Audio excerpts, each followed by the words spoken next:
This conference will now be recorded. Great. Good morning and good evening, everyone. Welcome to the October OCP Server Project meeting. I think we do have a full agenda today, and it looks like we have good attendance, so we'll go ahead and get started. We did have a successful global summit last week.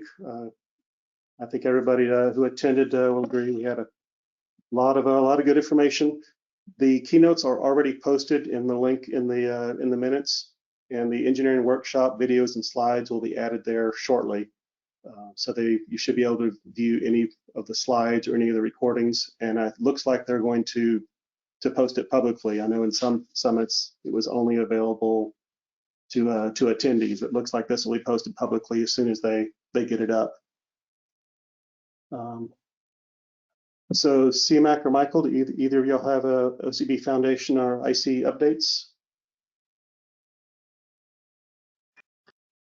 I don't have anything in particular. We had a lot of excitement last week, so we'll...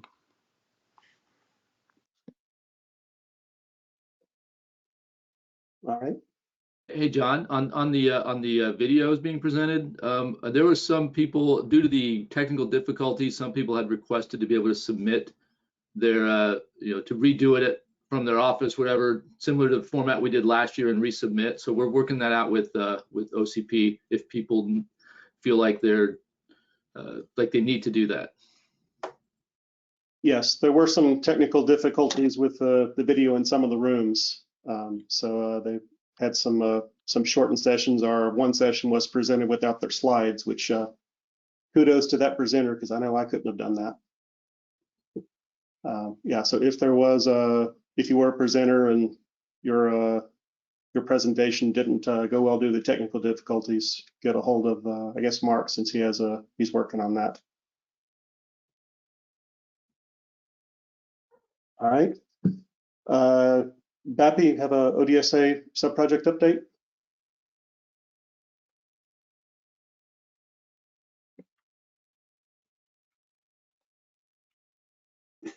You looking online for Bappy? Are you online?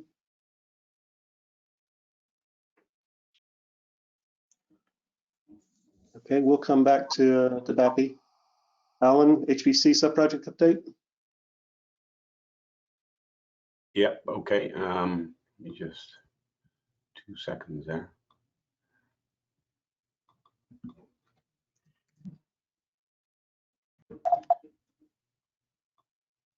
All right.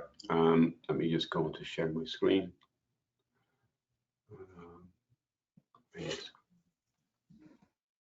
Share.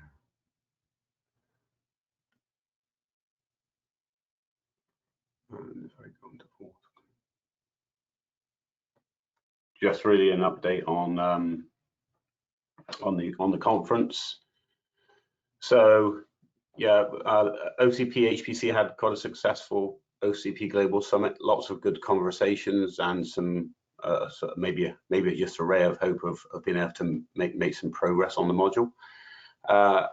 We had an OCP HPC poster session where we were just given an overview of the HPC module, and so I had a good few discussions with people there, including some ODMs actually. So it's interesting to see that all of the new architectures that are coming out, they're all challenged. They're introducing more and more cables and having signal integrity issues. So you can see there's getting more and more of interest in moving towards cabling solutions, which are also more flexible for composability purposes.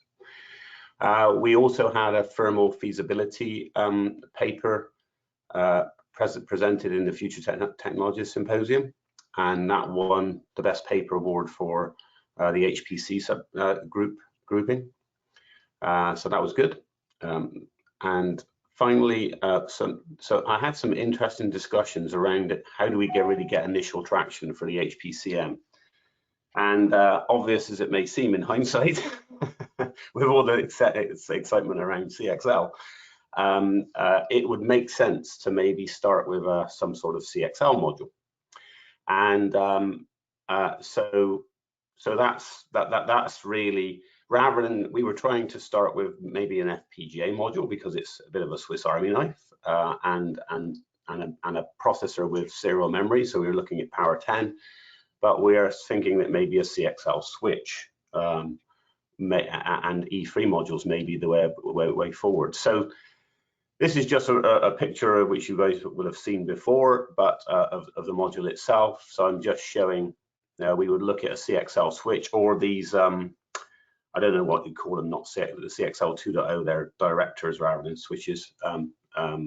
Anyway, so we could do CXL2 and CXL3 devices on the back here with E3 modules, and you've got a lot of cable capability for different type of I/O.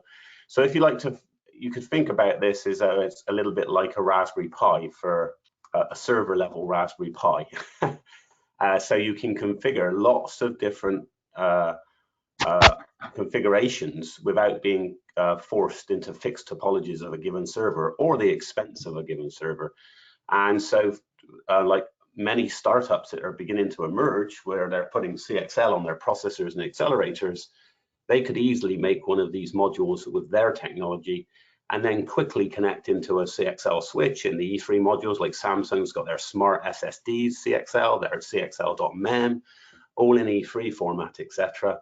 So we could really get going. Researchers in universities, in the labs, could really get going with experimenting with CXL at a fairly low cost footprint and an extreme modularity and composability to follow the gods of computing requests that we go into domain specific architectures. This really gets you full flexibility for domain specific architectures. So I have a ray of hope that we can actually get this project off the ground and we can get some interest. So all you CXL players out there, including you, CIMAC, I'm rallying around to see if we can get some more traction and get this one going.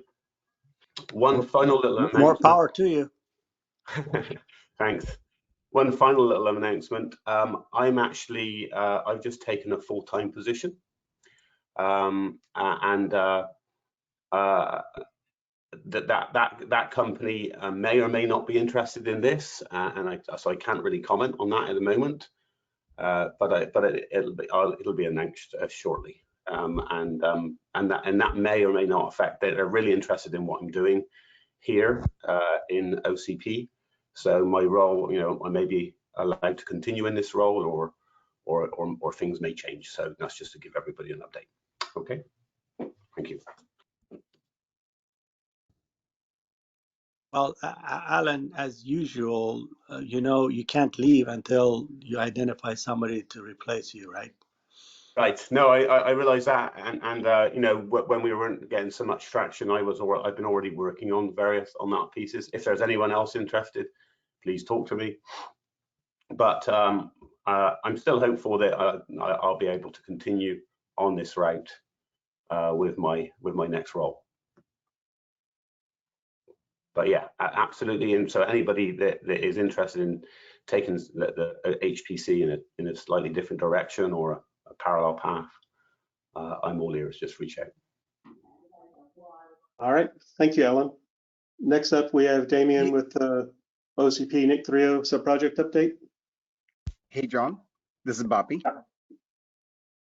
Yeah, you want to go first? Go ahead. Oh, no, I'm okay. After Damien's done, we've had David and James Wong available. So after Damien, they can go or whenever there's space. So David Rajkov and James Wong have been online, I think. So Yep. Whenever there's space, we're happy to present. Thank you. Yeah, why don't you go ahead and go now? Okay, David. Okay, sure. Would you mind giving David Rajkov? We can. Yep, I will do that.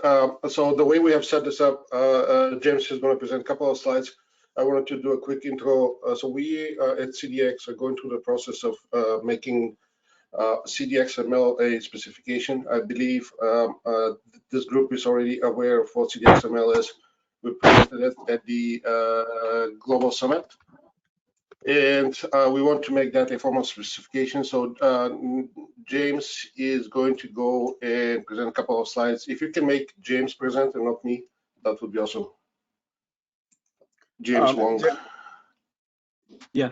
Just by way of intro, CDX is a work stream in the ODSC, and it deals with workflow for chiplet-based designs.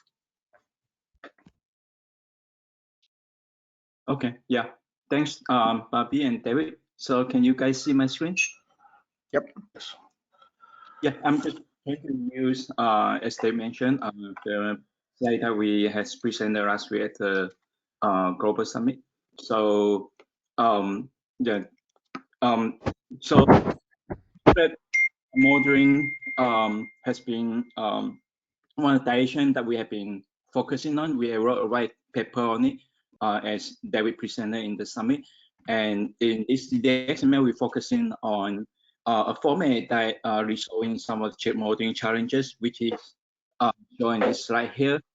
Some of them, like as all of you know, like the multi-chip with different IP nodes and technologies, integration of them has been very challenging. They include the die-to-die interfaces, power distribution, thermal dissipations at the system level, simulation verification, system level testings, operation condition, even some of these like sensitivity and robustness chiplets such as ESD having challenges when designing with chiplet-based systems. So at the CDX here, we come up with this CDXML, which stands for Chiplet Data Exchange Markup Language, which is developed from the original GGRU exchange format, which some of us was started at the GGRU. So what is this standard format contain? It is actually an XML format with a schema, and it contains all the common information that you normally see in the chiplet that will help in the chiplet modeling. The informations, we divide them into top level sections such as mechanical, I/O, electrical, assembly, die-to-die interface, power and thermal informations. This is kind of like top level, like what we have today. It's evolving. So like today we have our first session, starting with the mechanical, which contain all the XYZ dimensions of properties of the chiplets. And then we have the I/O section that describing all the pin functions, functionality, electrical characteristics, etc.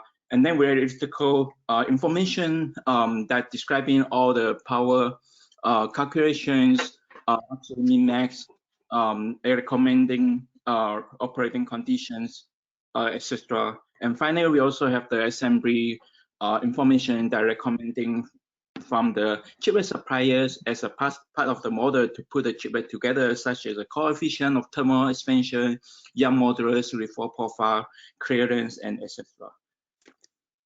So here's some quick. Yeah, this quick example. One thing we want to do is make this a formal specification. I want to ask a question. So this is the Git repo. So we have this stage already publicized. What are the next steps for us to do to make this into a formal specification?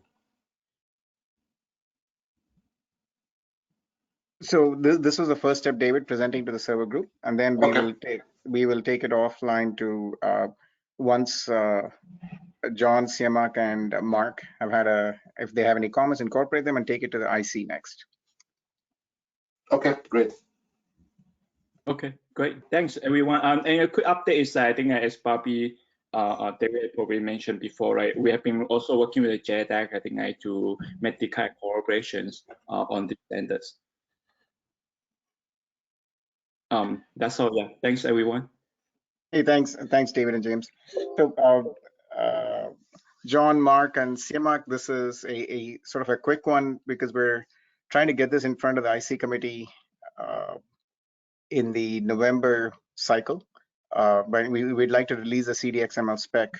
It's been cooking for quite a while, and we'd like to release it soon make it an official OCP spec within Q4. So thank you for making the time. Thank you. Yeah, no problem.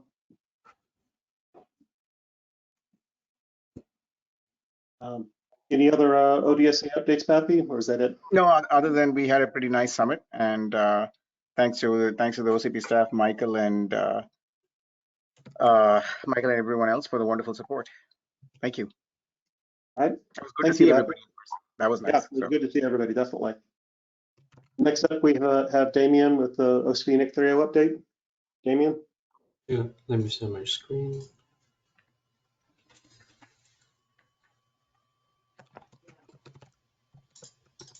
Okay, yeah. For the OCP Global Summit, we presented a couple presentation in the server track. And then we do have a demo area in the Experience Center. We demo the TOS form factor, the NICs itself, the server, the test board, and connectors as we come with it. So there's a static demo and also live demo running traffics. So it's a pretty good collaboration from the community. And for the SI test fixtures, we are under testings. And then for the thermal test fixture, sample have been shipped from NVIDIA to Dell for testing. We do think that we do have a PCI Gen 5 solution there. We need to test to confirm. I would like to spend a bit of time on the PCI Cam 6 edition, which is the USB 2.0 and I3C interface has been included. We cannot share the content, but then for the spec, please get from this link. So that triggers OCP NIC 3.0 team to think about whether we should add the I3C into our spec or not. So as comparison, OCP NIC, we do have quite a few segment interfaces. And PCI Cam 5.0, there's only one, which is just an SM bus. But 6.0, they added the I3C and the USB 2 in the specification. So we make a comparison, we kind of see that we do have a little bit of bandwidth gap in the middle. But that said, we did not immediately think that we need to plug this gap, despite we can plug the gap because we do have spare team. We are seeking the analysis from the NIC vendors, whether it's intent to use I3C, and also system vendor, like server vendors, do we see a need to use I3C before we proceed? So for a server group, a server project, that yeah, I would like to see if anyone has any input one way or another. Do you see a need for the I3C in the OCP NIC?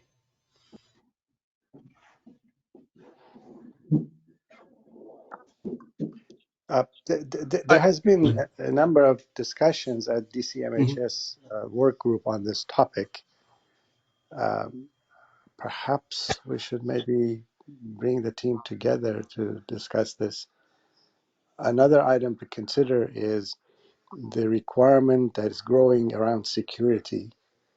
So what does it take to secure these add-in cards or MS cards or NICs or such, all in the same way, which requires interfaces and devices to be on that module. So in other words, a number of companies, a number of groups and different work groups might be interested in this topic. Yeah. Where is the best place to have the common discussion of security? OCP NIC do have some, but probably not in like the platform rule of trust kind of manner.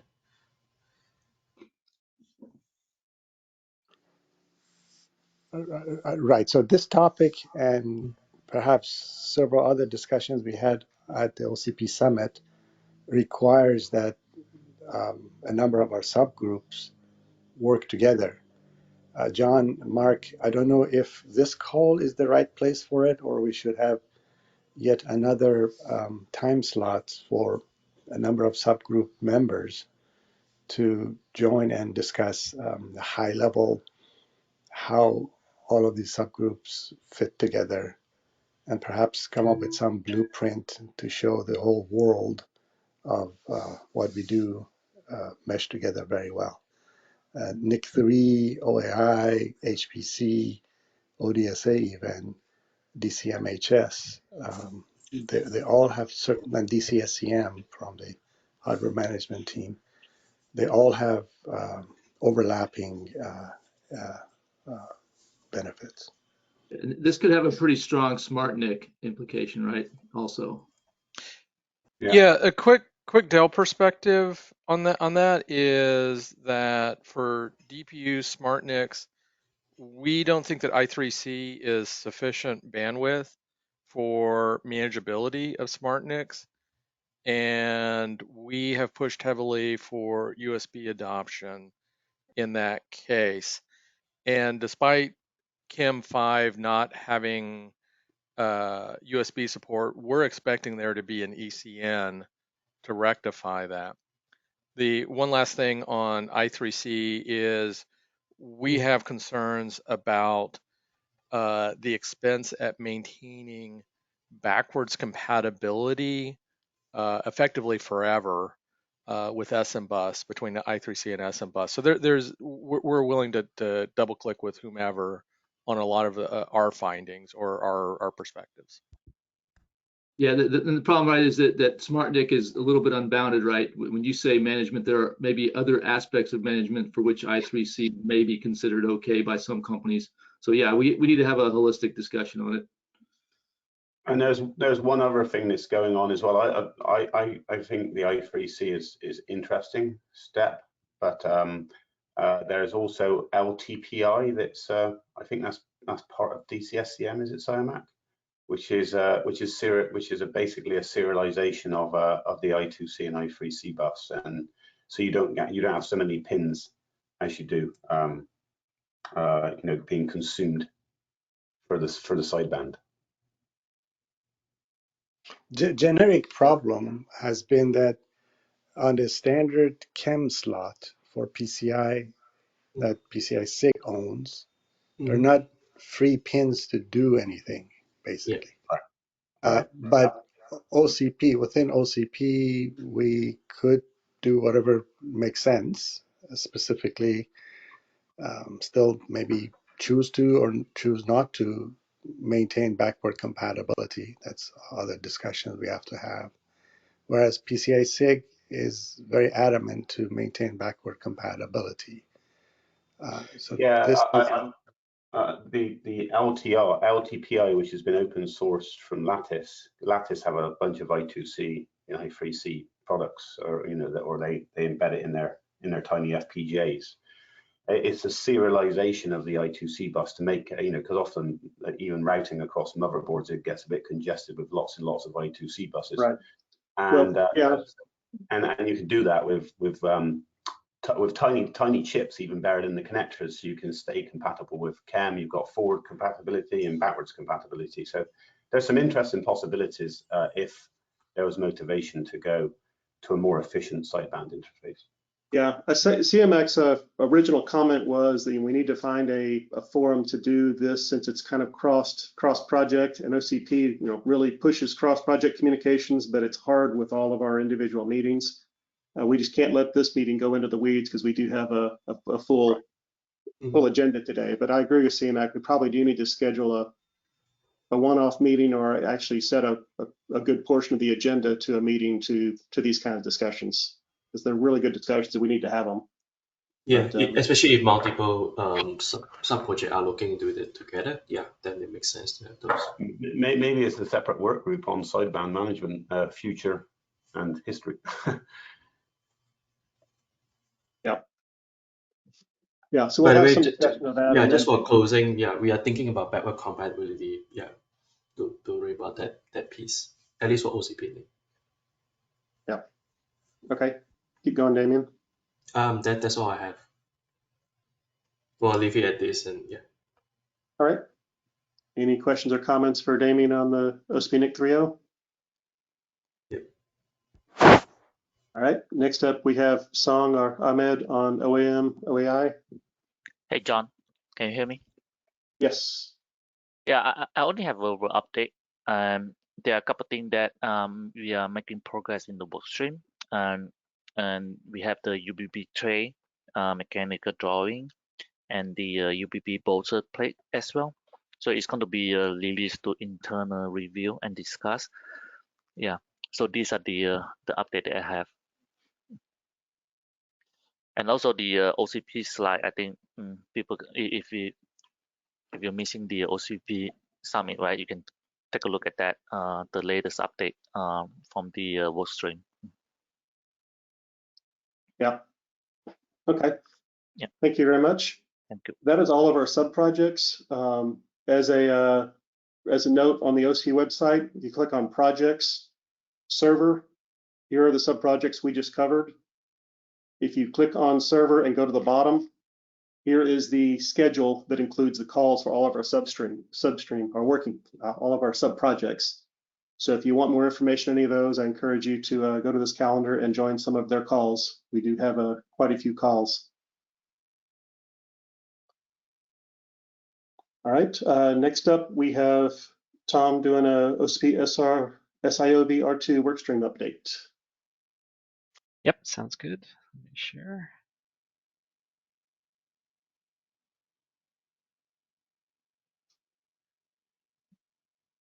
Okay, are you seeing a scalable IOV? Not yet. Slide?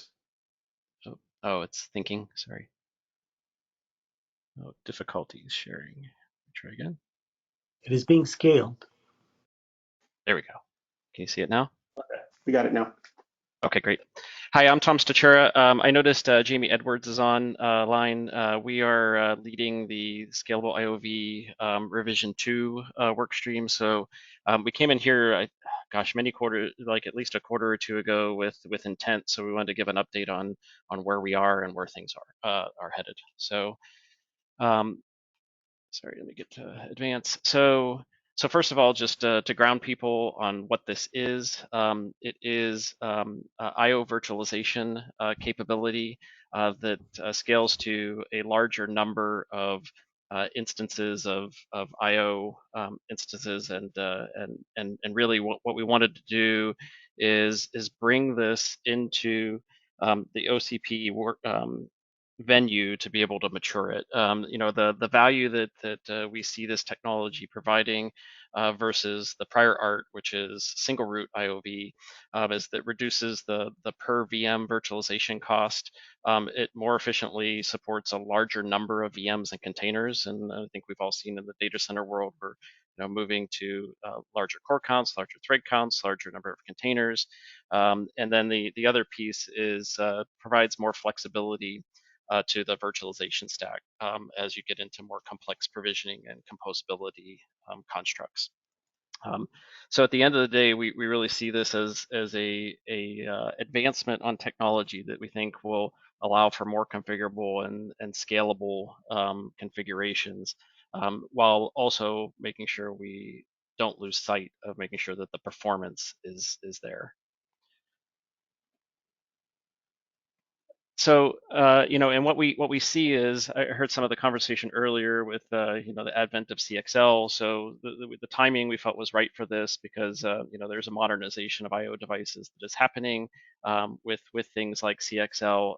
The data centers are getting to, kind of massive scales, and containerization is a big one, the big trend that is happening. So we see SOV as an opportunity to, like I said before, get more scalable and flexible, be able to get it to the higher range of containers that we expect the data center is heading to, and do this in a way that is more efficient to implement and doesn't give on performance. So to that end, what the team has done is driving to enable an open ecosystem aligned with OCP tenants to allow this to work. And this is a great example of one that I think needs to be an OCP because there are many components to the ecosystem.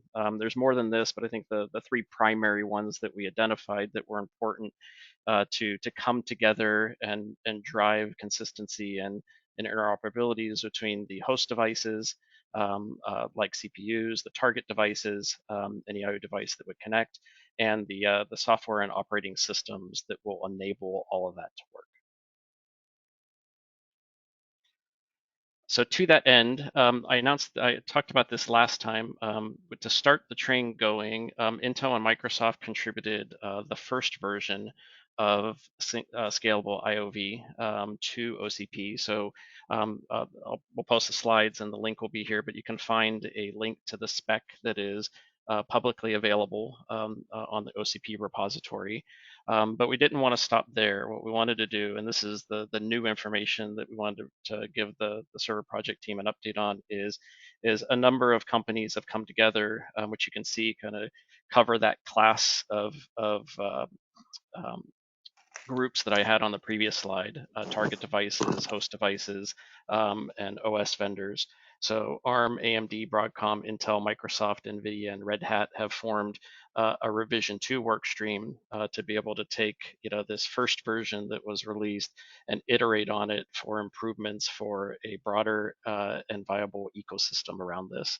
Our high-level scope that you can see here is to ensure the definition is compatible across basically the ecosystem, host device and OS, to ensure that the definition meets a lot of the new and emerging usages. I heard CMEC bring up a question on security earlier. That's one of the key tenets that we want to make sure we're attacking and drive consistency in SIOV and how IO virtualization works.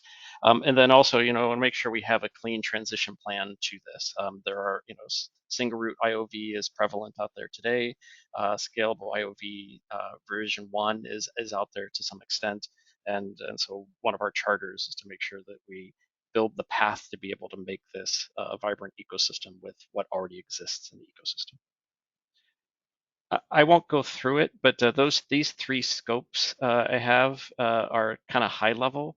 I'll just flash it up that we have a much lower level of detail that I would encourage people who are interested to take a look at and give us any feedback. You'll see some things like the security pieces that I just mentioned kind of nested under here. But the team has come through with a clear set of goals and deliverables that we want to deliver for this specification. And last thing that I would just highlight is, so the work group members have aligned on the scope, like I said on the previous slide. We have an operating model that we're running with, similar to how some other OCP work streams have done. Our intent is to get to a version 0.7 and then release that publicly for review and comment. We've really just kind of started in the last several months to kind of go through the game plan after we aligned on scope and how we're going to attack it. And so our intent is that we'll get to that 0.7. We're targeting somewhere around the order of mid next year to be able to release that. And at that point, we'll be looking for feedback and comments, and also at that point, looking to potentially expand membership. So we wanted to let everybody know what we're doing, where we're going, and we will come back here with some regular updates. But I think the exciting news is we formed a work group. We have a number of key companies involved, and there's active work going to be able to get to this a spec next, hopefully next year, and like I said, a mid-year release of the first version of it for review. And Jamie, let me open up to you, see if you have anything to add to that I missed. No, I think you covered it well, Tom.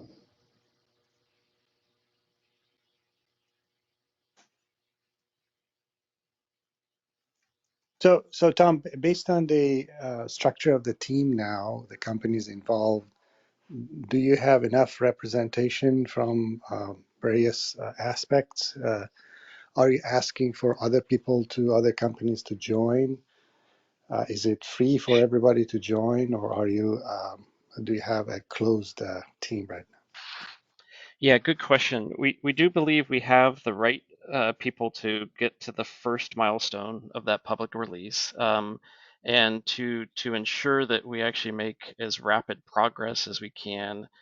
We formed this under the mindset that we would keep it to that set of companies until 0.7, and then at that point look to expand based off of interest. Now that being said, if there's a company that really feels like they need to be at the start of this, we should have a conversation. But But yeah, I think our intent was to be closed until 0.7, and we're actively marching to be able to deliver that next year. And your target for 0.7 is which milestone? You mean timeline? It's mid next Yeah, year. either timeline or event. Yeah. Yeah, event is a good one. I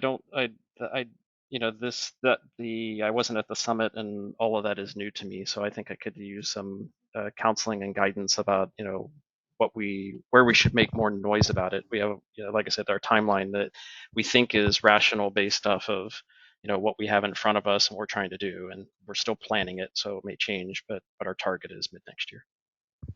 Yeah, CMAC, we have a rough target of mid next year. The technical team has kind of just spun up in the last month, and so they're taking a couple months to try to figure out, analyze what's in scope, what's out of scope, and then to do a more refined schedule. And then I think, to your point, when we get that, we'll be able to map that onto OCP events and figure out what we can announce or present at the big events next year. So it'll be good for the team to figure out what you could publish by the regional summit in April. If that could be 0.7, that's great. If not, I don't know, come up with something else that you can publish. Yeah, it almost certainly won't be 0.7, but I understand your point, and we need to let them lay out their schedule, and then we'll figure out what we could talk about then. But that's a good milestone for us to bring back to the team and contemplate if what we can do. So good advice, Steve. And do you also, in addition to that, do you also have plans for having this kind of a report out, high level, during the open OCP project calls or some equivalent events, or are you going to be closed until a large event? Yeah, I think our intent was to come in with when we have meaningful updates into this project call. So that's intent number one. I think we need some guidance and debate and discussion about what we do at the events. So we'll take that action. Thank you. Cool. Thanks, John. Thanks, CMAC. Yeah, thank you, Tom. Thank you, Jamie. In the minutes, there's also a email reflector for this work stream. If you have any questions or comments, you can use the email reflector that's in the minutes or in the agenda. Next up, we have a DCMHS work stream update from Sean. John, if I may, Tom and Jamie, the reason I ask these questions is at some point, any project, any sub-project, any work needs to receive feedback, and we're just wondering what's the right process for something like this. At some point, you need support from the project leads. Project leads need to really know what you guys are doing, so at some point, they can defend your projects. That could be done through a monthly discussion such as this. I see. Got it. Thanks.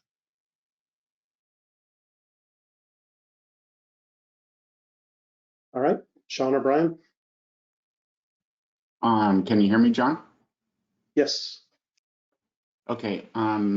This is Brian Aspens. I'm one of the two sub-project leads for DCMHS.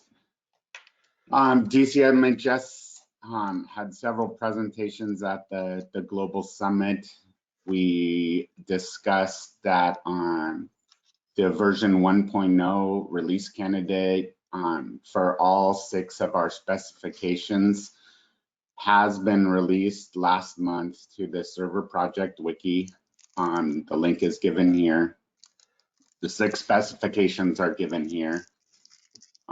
We also submitted all 6 of the specifications to the incubation committee on October 6th.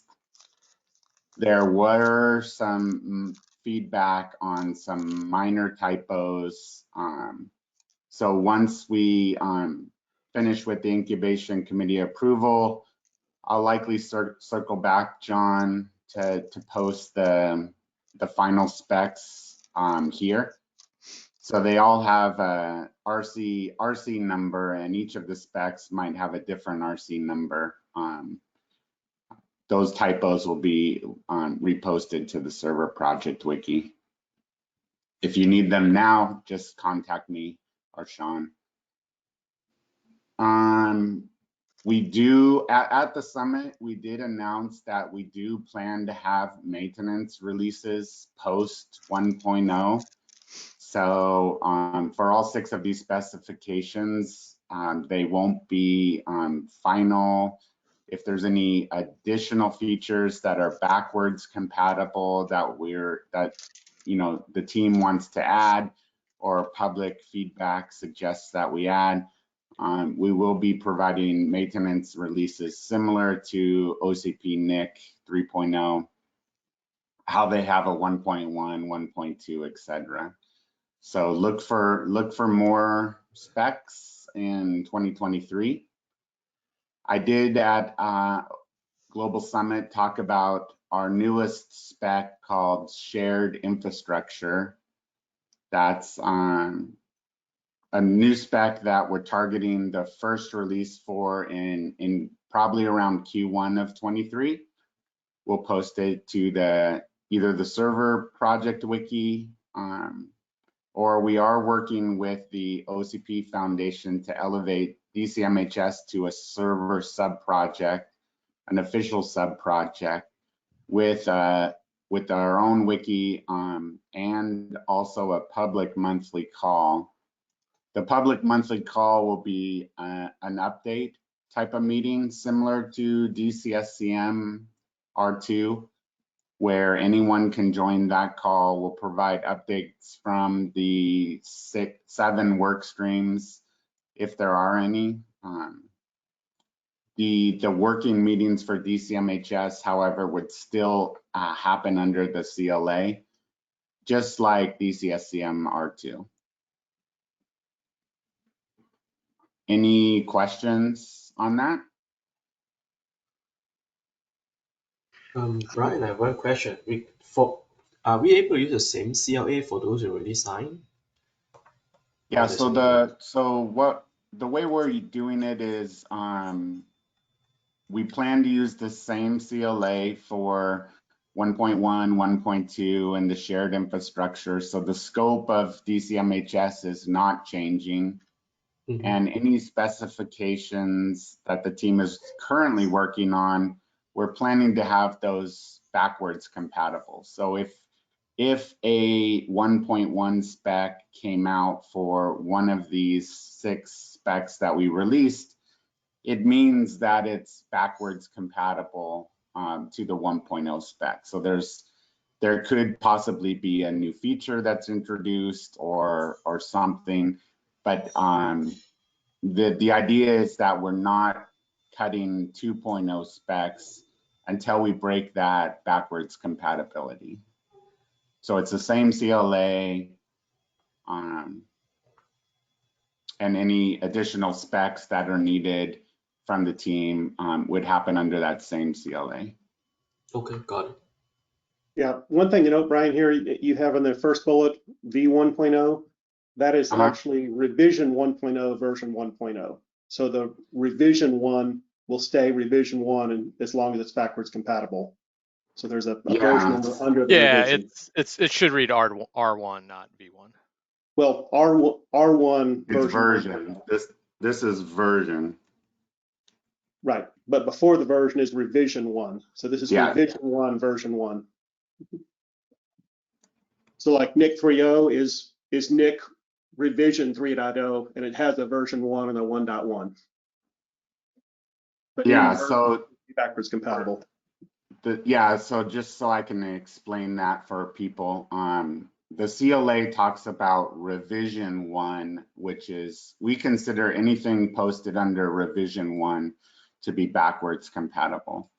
Version is what we call the document number. So there's a, version 0.7 we released back in April. There's a version 0.8, 0.9, and a version 1.0 that went to the incubation committee.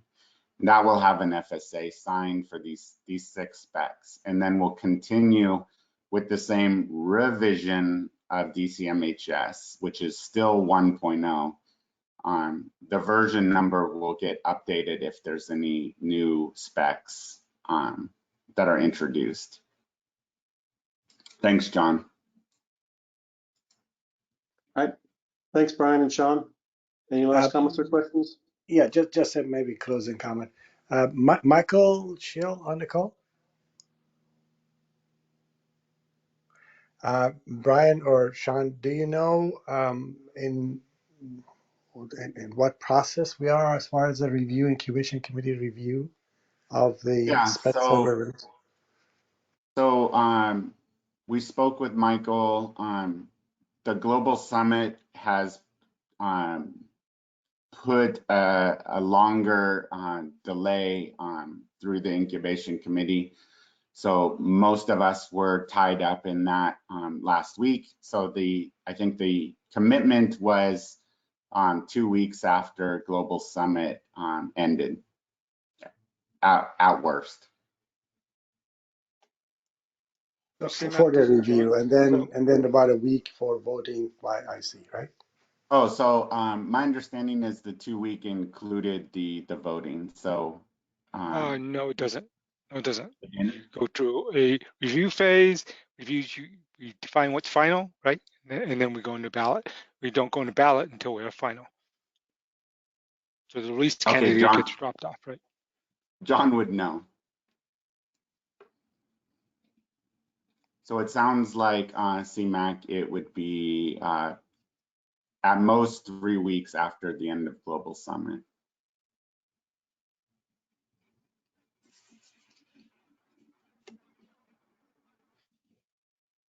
All right. Any other questions? Otherwise, that's all I have, John. Yeah. Okay. We need to get to our last big topic here. So thank you very much, Sean and Brian. Next up, we have Mohammed doing a PCIe external cabling definition proposal.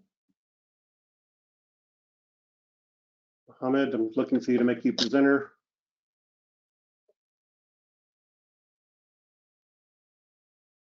There you go. Okay, good. Thank you. All right, let me go to full screen here.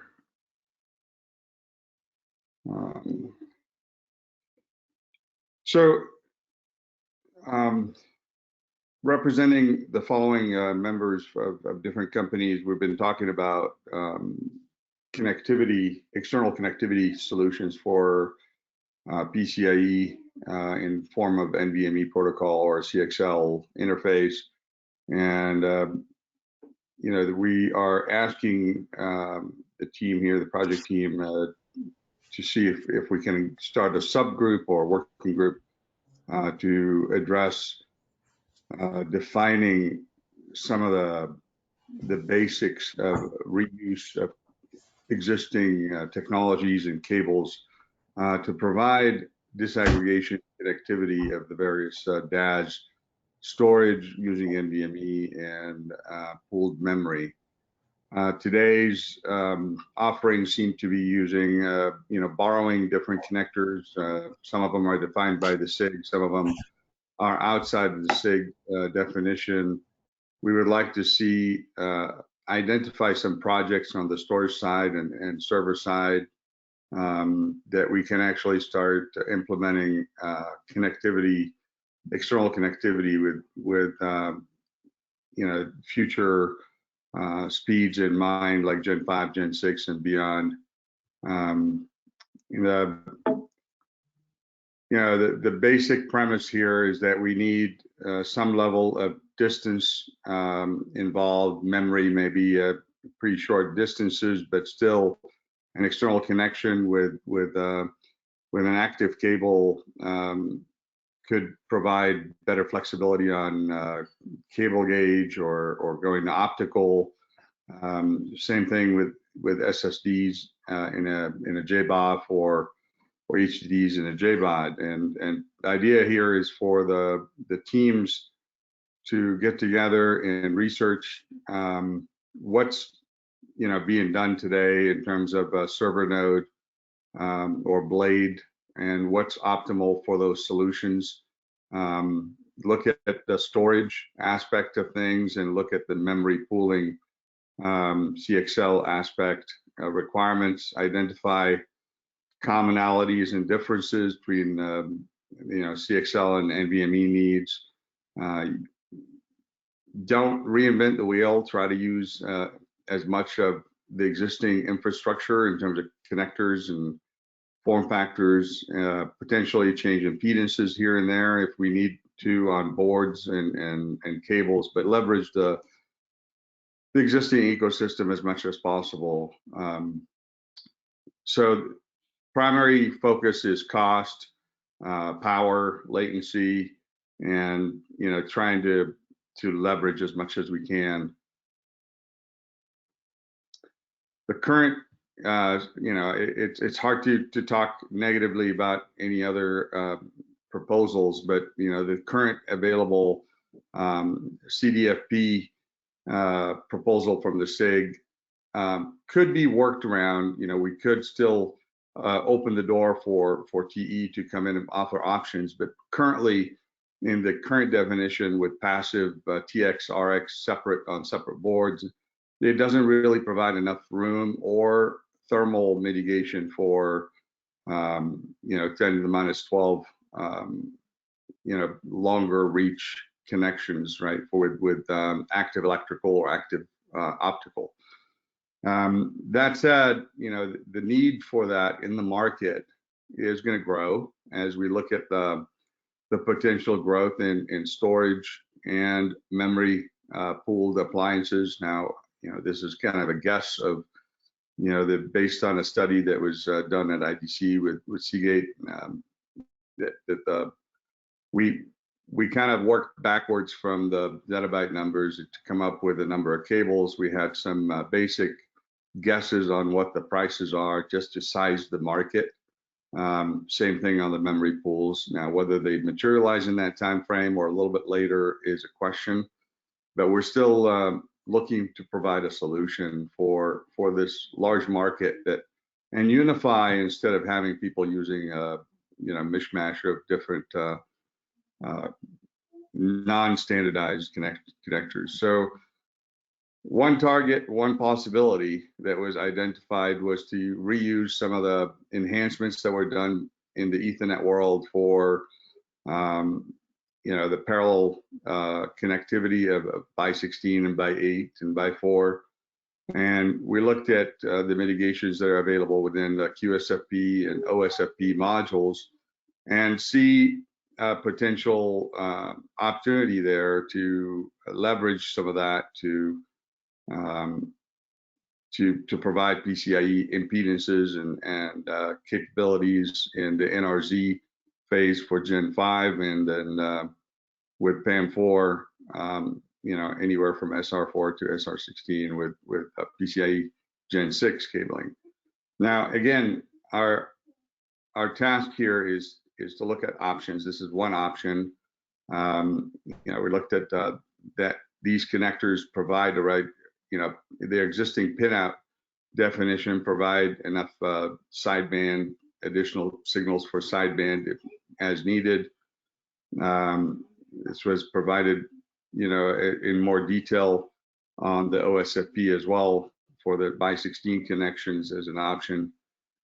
There are other options being considered as provided from IR Labs in terms of a multi-wavelength fiber if somebody wants density and looking for density and optimal frequencies in terms of speed and avoiding the need of forward error correction with additional stability on the wavelength, et cetera, and on the optics and the type of laser used.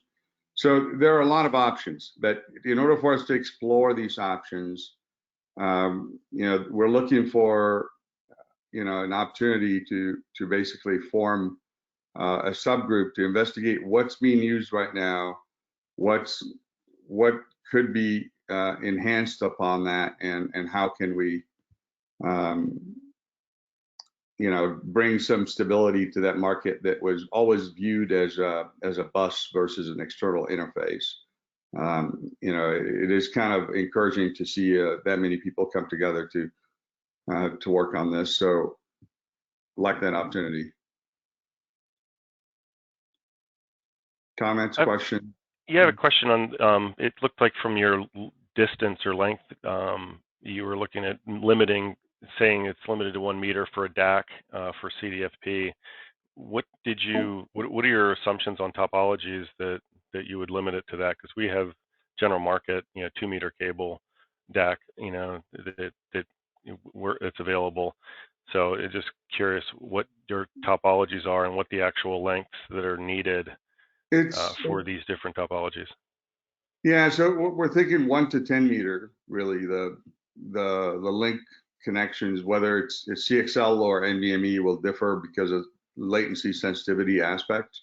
But the biggest thing is when you're trying to cable up a rack is using 24 gauge or 26 gauge copper cables, that are direct attached without active electronics in them, become very hard to associate with bend radius and density of what we're expecting, similar to what the Ethernet world is dealing with, right? So having some active retimer, redriver, or retimer kind of circuitry could allow us to use 32 gauge cable, things like that. Those are the things we need to really study and look at upon and see how we can facilitate more flexibility, more available options by the vendors, and expand beyond what's available today, which is not sufficient.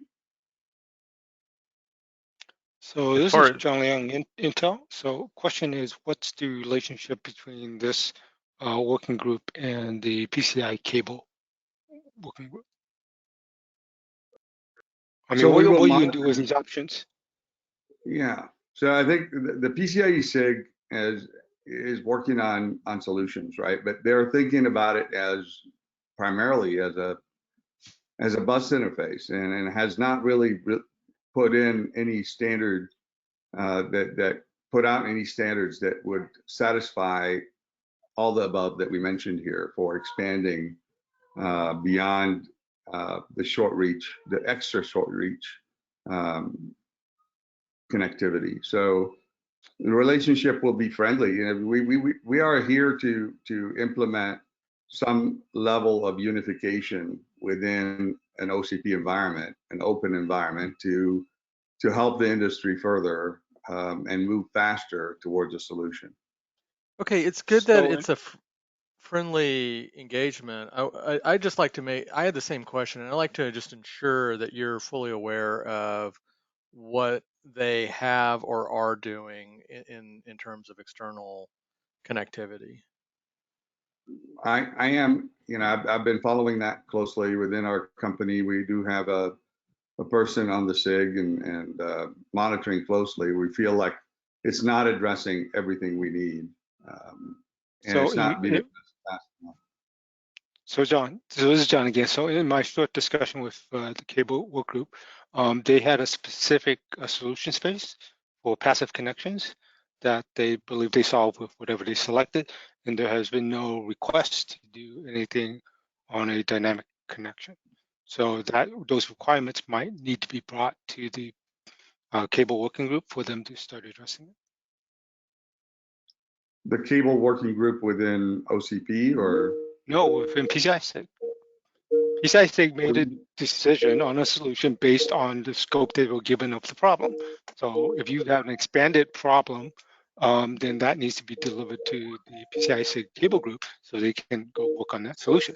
Now, if you guys are off helping them develop options, that may feed directly into what they need as far as here are the options and the testing we've done across a large group. Well, we're open for suggestions here, but the cable path, we've tried it for the last couple of years, and we've seen results that were unsatisfactory at this point. It has been a long road, and we've seen, SFF 8674 being borrowed from mini SaaS, from the SaaS industry. We feel like that is, again, the wrong choice. We keep finding, at least, I'm coming from the storage world. We've suffered through a lot of that. It has not been looked upon seriously. And given the CXL move, we really need to move faster a little bit on this. It has been extremely slow, and the choices that we have currently are limited. So Yeah, I think you have a good point there in that your scope is broader than what the SIG will handle, and perhaps even with timeliness. Just want to provide feedback of ensuring that y'all are very lockstep and not absolutely. duplicating or No, worse, going in different directions. all the companies, most of the companies here are definitely the core team of that SPAC, of that committee. But it has not moved fast enough. We would like to identify at least a project that we can dedicate this for and work on. At least there are a couple things in mind with regards to storage. As we worked on the subgroup for the NVMe HDD requirements spec.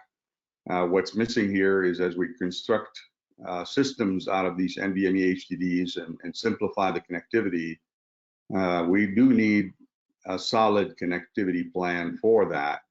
And while we're doing that, it would behoove us to also look at the rest of the rack with regards to the needs for wider connections potentially, and simplifying that world. And it's just another perfect example of what we can do within OCP is accelerate something that's been lingering for about 10 years now.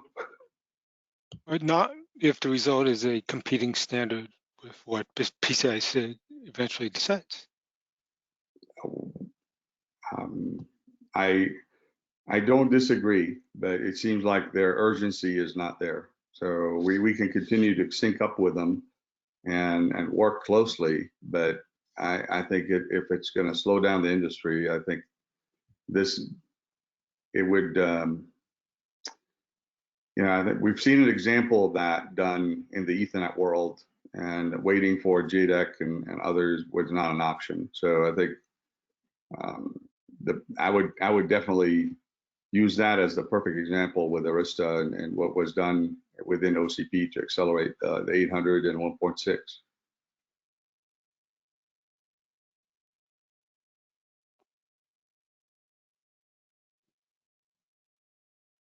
So I'm a little bit newer to covering PCIe for TE, but have you made proposals or requests for a scope increase or change in scope for external cabling that I just didn't catch?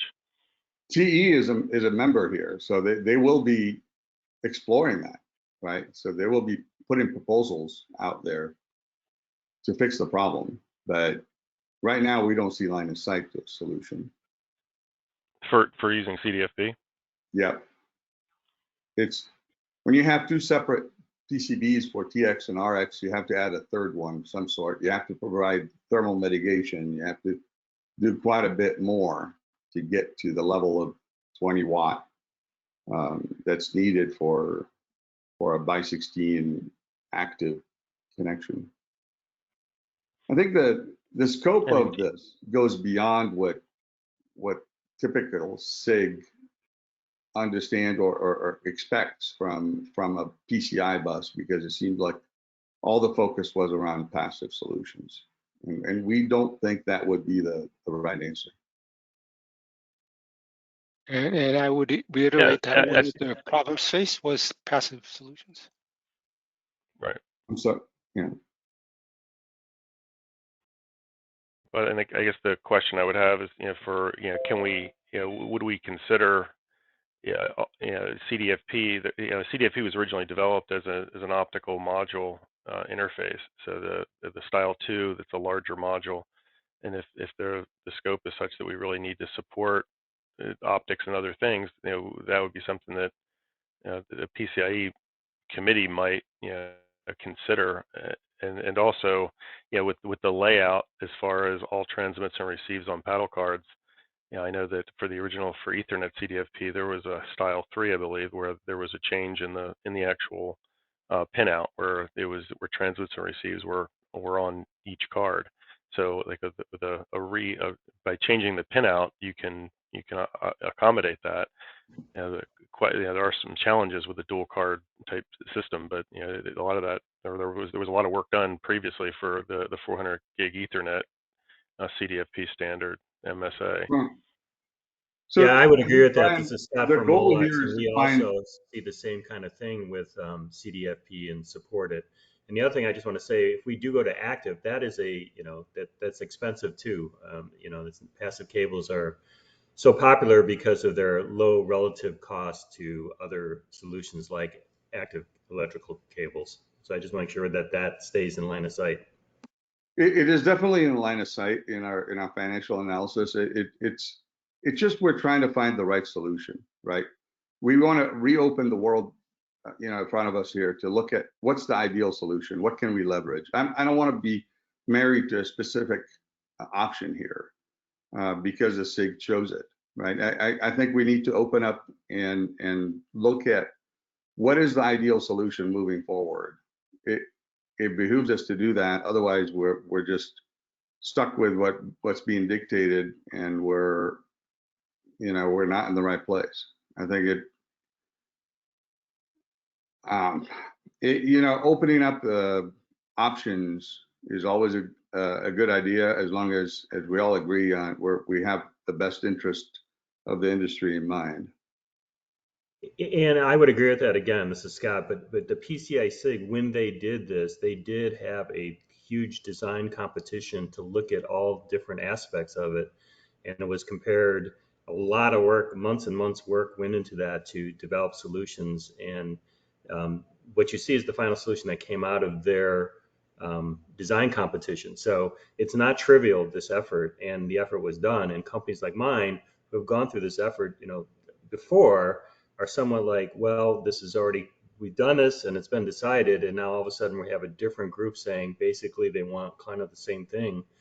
They're just not happy with what the solution. And I get there's nuances. I get different requirements, right? Different requirements. One company, one group was looking at very short reach connections and did not address the rack level disaggregation and potentially what could go across rack. And I think the premise has changed, the charter has changed, right? So the industry is driving us towards a different level of disaggregation and composability. So, and I agree with that. And again, so I come from it. I'm the QSFP-DD MSA chairman, co-chairman. So I get it that there's different solutions and there's different form factors.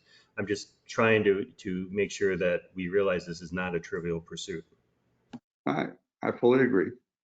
I think, we're going to need quite a bit of work on this before we get there, and create some leverage if we can. But the current situation is not workable. What's available today is not workable. Going to make a quick one. Hi, this is Richard Ward from Astera. Thanks, Mohammed. I think we're seeing a fragmentation in the market already. The fact that CDFP already existed in SIG, we're actually seeing people move away from it, and this is trying to bring them into. It is an alternative standard. I agree. It's something different because because of the limitations on CDFP. Whether it fits in OCP or whether it fits back in SIG, people are already exploring other solutions that fit them better. So I think we should be more standardized about it. That was just my comment. Thanks.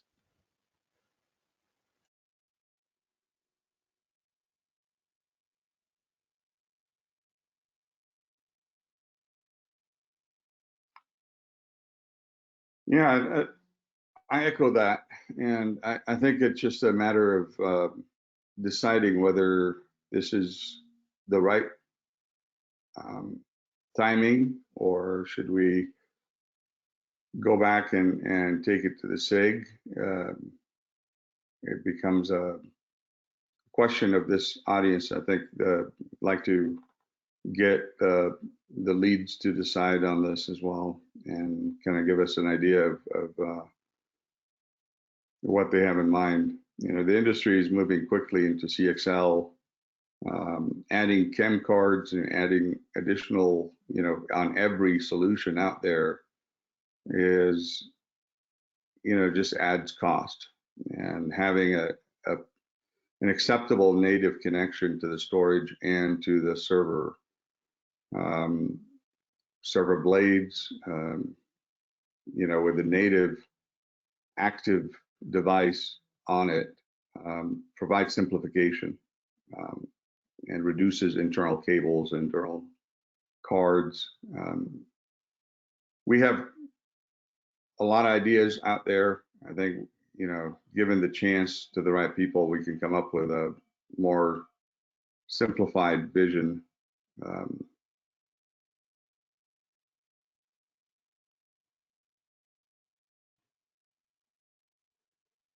Yeah, it doesn't sound like there's an easy solution out there for this. You know, you're saying that the direction of the server project leads, and I think we're open to doing something, but we definitely don't want to step on toes and make sure we're all, you know, going kind of the same direction. And it sounds like there's definitely enough interest to have a dedicated meeting to talk about this. But I just, you know, really don't want to push forward as an OCP, you know, standard project until we kind of work out some of the working relationships with the PCI SIG and, you know, CXL and other groups. Yeah, John is right in that a sub project is very formal, but work stream, people can get together and have discussions anytime they want. What's important is to have a legal framework. In other words, the teams that get together need to have a good scope for a CLA.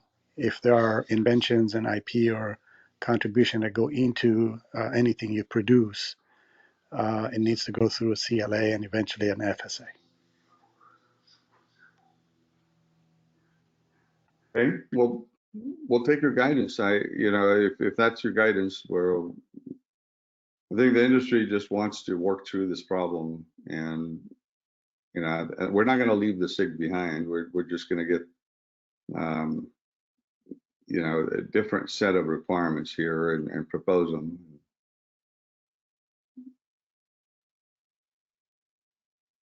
So you're suggesting a working group, a work stream? Yeah, well, so work streams are very informal. You know, we could call it an open work stream and have some discussion without a CLA. The question is, you know, do we think this could move forward without a CLA? Because once we start getting the CLA, you start having people who are in and people who are out and people who get excluded. But if we don't have a CLA, any IP that's brought up there is truly open and not covered, which a lot of companies aren't comfortable with. So there's a line here we have to walk. Right. Yeah, anything the spec that blocks a company or so, a solution or so, are not within the spirit of openness as part of OCP. Any particular connector you choose, it might be invented first time around, but the team needs to find multiple sources for it and such, and whatever spec is should be open. Yeah, I don't think we close the door on anything. We're just saying that the current dedicated SIG recommendation is not all-encompassing of the needs. If those companies who have invested in that solution would like to propose modifications or changes, I think that's what we're looking for. But what we need is a common solution. The answer could be to stick to CDFP, but let's talk about it, right? Let's just see, you know, what's missing, and if everybody agrees that this is the right solution. So there's John. So there's a possibility that this work stream just create the updated requirements. what's needed and deliver that to the PCI SIG and let them That's expand their scope and solve it. that's definitely a good proposal. All I'm asking for here is for us to have a requirement spec and explore other solutions and see if we can't put a requirements together that would refine based on the industry needs what's needed.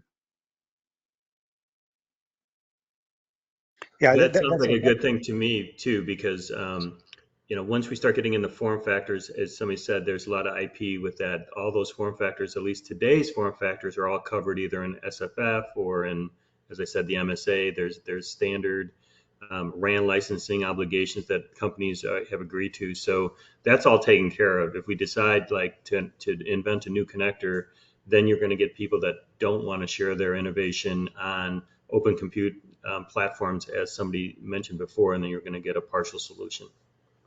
Yeah, I think one of the premise that at least we have in mind is not to reinvent connectors, but more of reuse.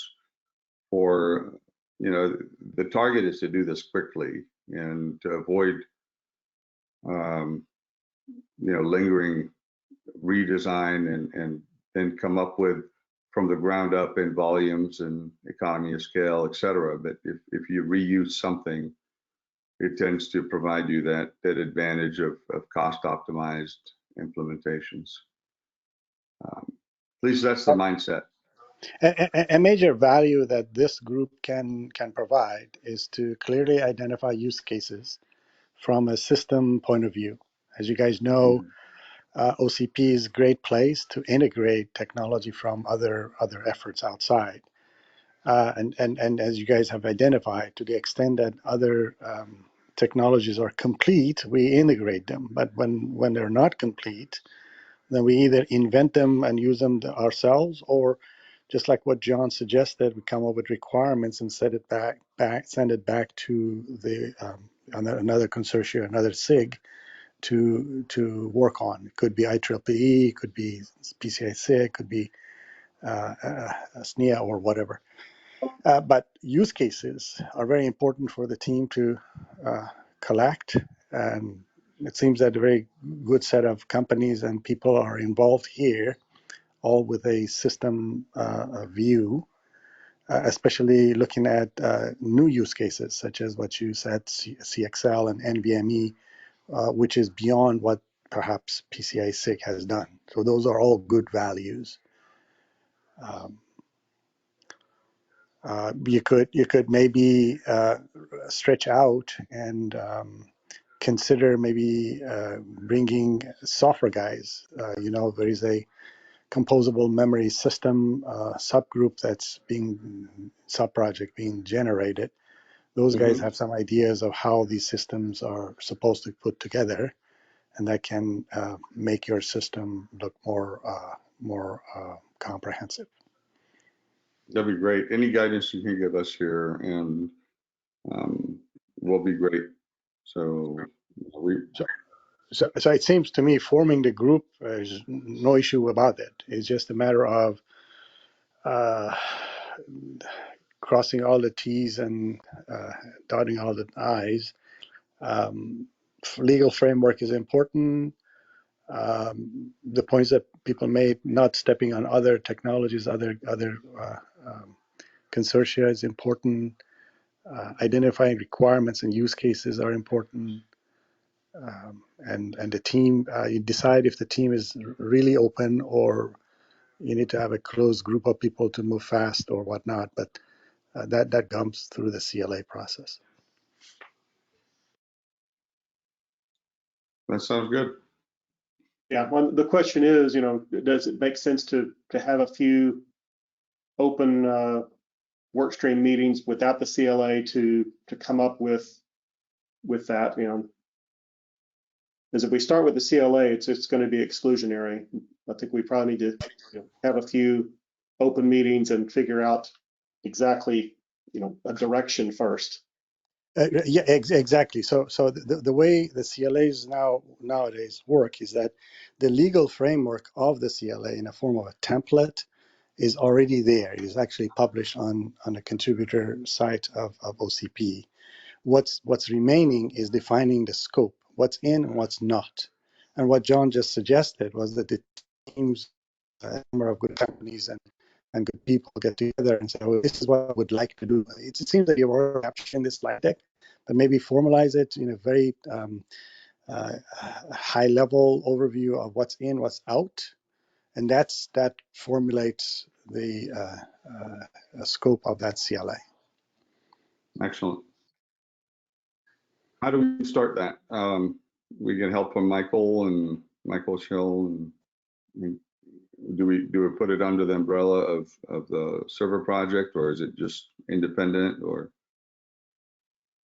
yeah, it's pretty much beyond the scope of storage projects. So really, the server project I think is the only place where it makes sense, given the scope of it. I think we need to, schedule a one-off work group session and work on, goals and working relationships. And then, once we have that, decide, do we move forward with the CLA, or do we push those goals into a different group and work it in one of the other groups? Because I really don't want to go towards a final specification at OCP that's going to have any conflict with any of the other groups out there. Agreed.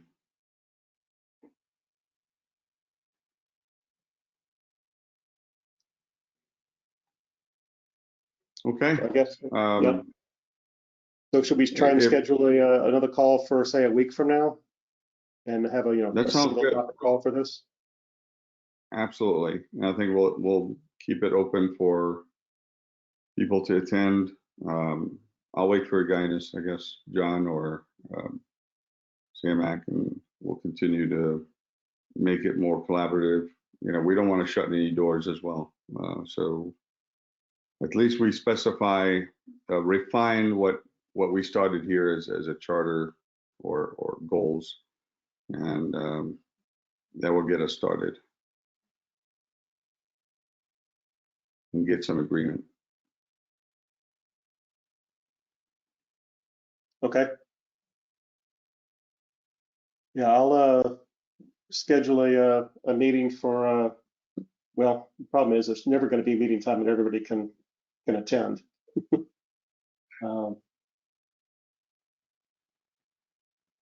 Let's see, this time next Wednesday, does that work for most people on the call? Yeah. Works for me.